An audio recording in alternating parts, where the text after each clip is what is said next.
Olá, hoje eu queria falar sobre algo que chama minha atenção às vezes quando eu estou viajando pela internet, navegando, e eu vou no blog de certa pessoa, pode ser um pastor ou pode ser qualquer pessoa que tenha interesse em teologia, e essa pessoa, ou no Facebook às vezes, coloca uma crítica sobre algo que algum outro pastor falou e que essa pessoa, esse blogueiro, ou essa pessoa não concordou. Ela coloca ali certa crítica falando o que considera errado, a posição que foi apresentada por algum outro blogueiro, algum outro pastor. E quase que invariavelmente aparecem nos comentários sempre alguém que vai colocar algo do tipo, um comentário do tipo: irmão, você não pode criticar esse outro irmão ou esse outro pastor, porque a Bíblia diz não julgueis. O irmão está julgando, o irmão não pode julgar. Bom, essa é uma atitude bastante comum. Você talvez, se você está acostumado a viajar pelos blogs evangélicos, você já deve ter se deparado com uma situação como essa. É muito comum esse argumento. Não julgueis, não aponte o erro, não critique. Agora, o curioso disso tudo é que a pessoa que está invocando esse versículo não julgueis, está usando esse versículo para criticar alguém que está criticando outra pessoa. Então, o estranho disso é que você critica alguém porque esse alguém está criticando o outro e você diz: você não pode criticar. Mas em dizer isso, você já está criticando. Ou seja, em usar o argumento não julgueis, você já está fazendo o quê? Já está exercendo o seu próprio juízo. Você já está julgando. Você ouviu o que alguém falou, ou leu o que alguém postou, discordou e usou a Bíblia para criticar. Criticar o quê? Criticar o que esse outro irmão criticou do outro irmão usando a Bíblia. Então, na verdade, você, em repreender o blogueiro, você acabou cometendo o mesmo erro que ele cometeu.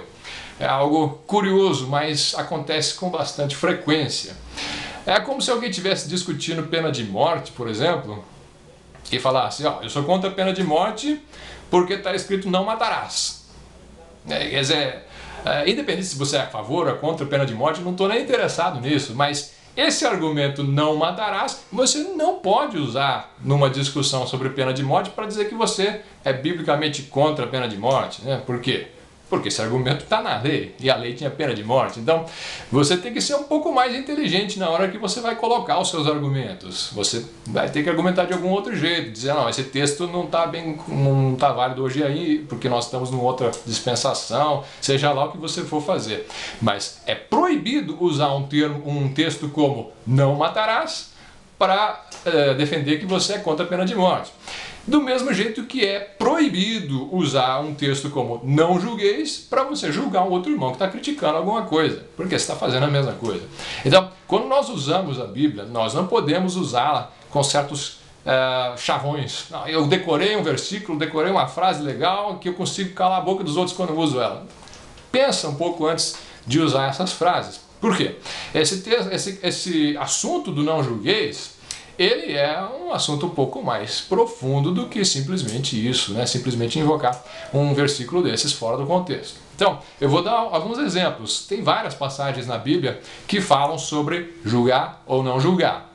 Vamos começar com esse texto mesmo de Mateus 7, versículo 1 diz: não julgueis, para que não sejais julgados. Porque com o juízo com que julgardes, sereis julgados, e com a medida com que tiverdes medido, vos hão de medir a vós. Então tem, de fato, Jesus alerta para você não julgar o seu próximo. Tem um outro versículo, vamos pegar aí, Mateus 7, 6. Mesmo capítulo, Jesus falando no mesmo sermão, ele diz: não deis aos cães as coisas santas, nem deiteis aos porcos as vossas pérolas, não aconteça que as pisem com os pés e voltando-se vos despedacem. Bom, aqui não usou o termo julgar, né? Mas ele está falando para você não lançar pérolas aos porcos. Bom, mas se eu não posso exercer o meu juízo, o meu julgamento, como é que eu vou saber se tal pessoa eu posso considerar como um cão ou um porco? Palavras duras que Jesus coloca, né? Mas ele está fazendo uma diferenciação, ele está julgando. Tem uns que são cães, outros são porcos, você tem que ser esperto, você tem que identificar e saber separar uma coisa da outra. Então, esse texto aqui fala de um certo juízo que você deve exercer. Outro No mesmo capítulo, Mateus 7, Jesus fala: acautelai-vos, porém, dos falsos profetas, que vêm até vós vestidos como ovelhas, mas interiormente são lobos devoradores. Por seus frutos os conhecereis. Porventura colhem-se uvas dos espinheiros ou figos dos abrolhos? Então, ele está ensinando que você deve julgar. Você deve olhar o que uma pessoa está falando e saber se é bíblico ou se não é bíblico. Pelos frutos, o fruto pode ser tanto as ações da pessoa, quanto a palavra que ela está ensinando. Você deve exercer o discernimento para saber se aquele é um líder que deve ser seguido ou que se deve afastar dele. Você deve exercer o discernimento e alertar os outros também. Olha, cuidado com aquele pregador, porque ele prega heresias. Nada mais natural do que seguir isso que Jesus está ensinando. Isso é exercer julgamento. Então você tem as duas coisas. O próprio Jesus, no Mateus 7, ele fala para não julgar. No mesmo Mateus 7, ele julga e fala para julgar, exercer discernimento para você não ser enganado e não deixar os outros serem enganados também. Você tem em João 7, 24, não julgueis segundo a aparência, mas julgai segundo a reta justiça. Bom, aqui ele já coloca uma outra posição. Existe um juízo superficial pela aparência, mas existe um juízo baseado nas Escrituras, correto, que deve ser exercido. Uma ordem de Jesus agora: julgai segundo a reta justiça. Claro, eu não vou entrar nos detalhes de como aplicar cada um desses textos. Você deve meditar sobre eles e se aprofundar e procurar saber quando e como você deve aplicar cada um desses textos. Mas é um fato bíblico de que existem ordens de Deus para que você julgue. E ordens de Deus para que você não julgue também. Tiago 4, o texto clássico, diz: irmãos, não faleis mal uns dos outros. Quem fala mal de um irmão e julga seu irmão, fala mal da lei e julga a lei. E se tu julgas a lei, já não és observador da lei, mas juiz. Há só um legislador que pode salvar e destruir. Tu, porém, quem és que julgas a outro? Ele deu uma dica aqui de como usar um juízo errado e um juízo certo. Existe um juízo aqui que é para condenação. Você já está praticamente condenando a pessoa, se colocando no trono de Cristo para julgar a pessoa. Mais ou menos como o fariseu, quando está ali orando no templo e se exaltando e humilhando o publicano que está ali do lado dele, e ele se julga mais digno do amor de Deus, mais digno da salvação de Deus do que o outro. Ele se acha mais santo e mais digno. Então, esse é um juízo claramente pecaminoso que a Bíblia condena. E eu entendo que ele se encaixe nesse texto aqui de Tiago 4. Mas eu quero que você preste atenção nesses textos de comparação, só para ter essa consciência de que existe juízo bíblico e existe juízo carnal. O carnal é que você deve evitar. Mas o bíblico, baseado nas Escrituras, com amor, você deve fazer sim. Existe o texto de Romanos 2:1, portanto, és inexcusável quando julgas, ó homem, quem quer que sejas, porque te condenas a ti mesmo naquilo em que julgas a outro, pois tu que julgas fazes o mesmo. Então, no começo de Romanos, Deus inspirou o apóstolo Paulo para escrever contra esses juízos errados da pessoa, achando que eu sou salvo porque sou judeu e o outro é perdido porque é gentil ou coisas desse tipo, tá? Você tem também, eu vou passar rapidamente para esses textos, nós não temos tempo para nos aprofundar. Romanos 14:4. Quem és tu que julgas o servo alheio? Para seu próprio Senhor ele está em pé ou cai, mas estará firme, porque poderoso é Deus para o firmar. Aqui o contexto era se você deve comer só legumes ou comer carne também. Um acha que não deve comer, outro acha que deve comer. Então, coisas que não são proibidas pelas Escrituras e que um, pela sua consciência, acha que deve fazer, mas se ele acha que não deve fazer, não deve julgar aquele que acha que deve fazer. Então, um contexto particular, para você entender se deve, se é correto julgar ou não, aqui diz, não julgue. Dentro do contexto você vai descobrir qual que é o assunto, se você pode ou não pode. Mesmo Romanos 14 diz, mas tu, por que julgas teu irmão?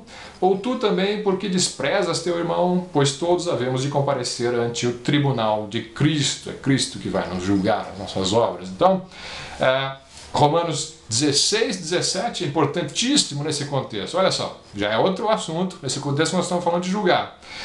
Rogo-vos, irmãos, que noteis os que promovem dissensões e escândalos contra a doutrina que aprendestes. Desviai-vos deles. presta atenção no que andam ensinando por aí, compara com aquilo que você aprendeu das Escrituras, conforme os ensinos dos apóstolos, veja se não bate, se não bater, desvie-se deles. Então, não siga. Eles promovem dissensões e escândalos contra a doutrina, que é um ensino errado que está sendo promovido. Você deve notar e deve se afastar disso.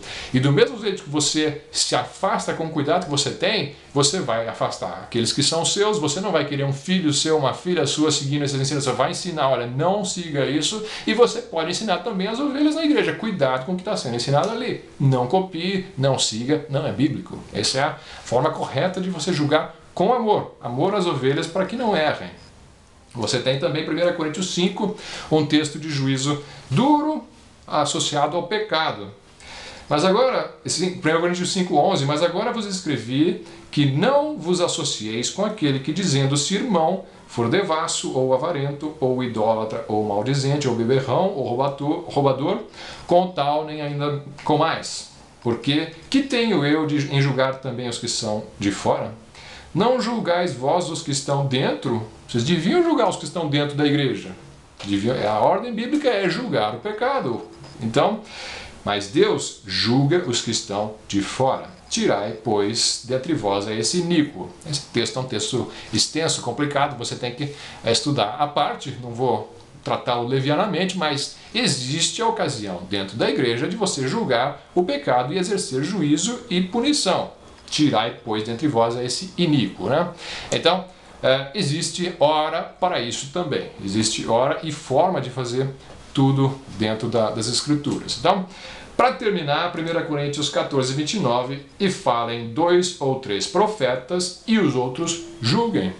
Algo muito pouco praticado nas igrejas hoje. Quando tem um culto, fala um, fala outro. Às vezes tem alguém com uma profecia, ninguém julga. Alguém chega, se levanta e fala, assim diz o Senhor, e aí proclama alguma profecia. As pessoas devem julgar, é bíblico que se julga. Então, resumindo, existe juízo bíblico e existe juízo antibíblico. Existe juízo espiritual com amor, existe juízo carnal, para orgulho próprio, para própria exaltação. Fuja do falso juízo e exerça a ordem de Deus de julgar corretamente. Então, você pode criticar o meu vídeo se você quiser, você pode usar o seu juízo, o seu julgamento, desde que você tenha concordado, pelo menos em parte, com aquilo que eu disse. Agora, se você não concordou em nada com o que eu disse, então você não pode escrever nada nos comentários para me criticar, porque se você me criticar, você vai estar me julgando. E está escrito, não julgueis. Que Deus os abençoe.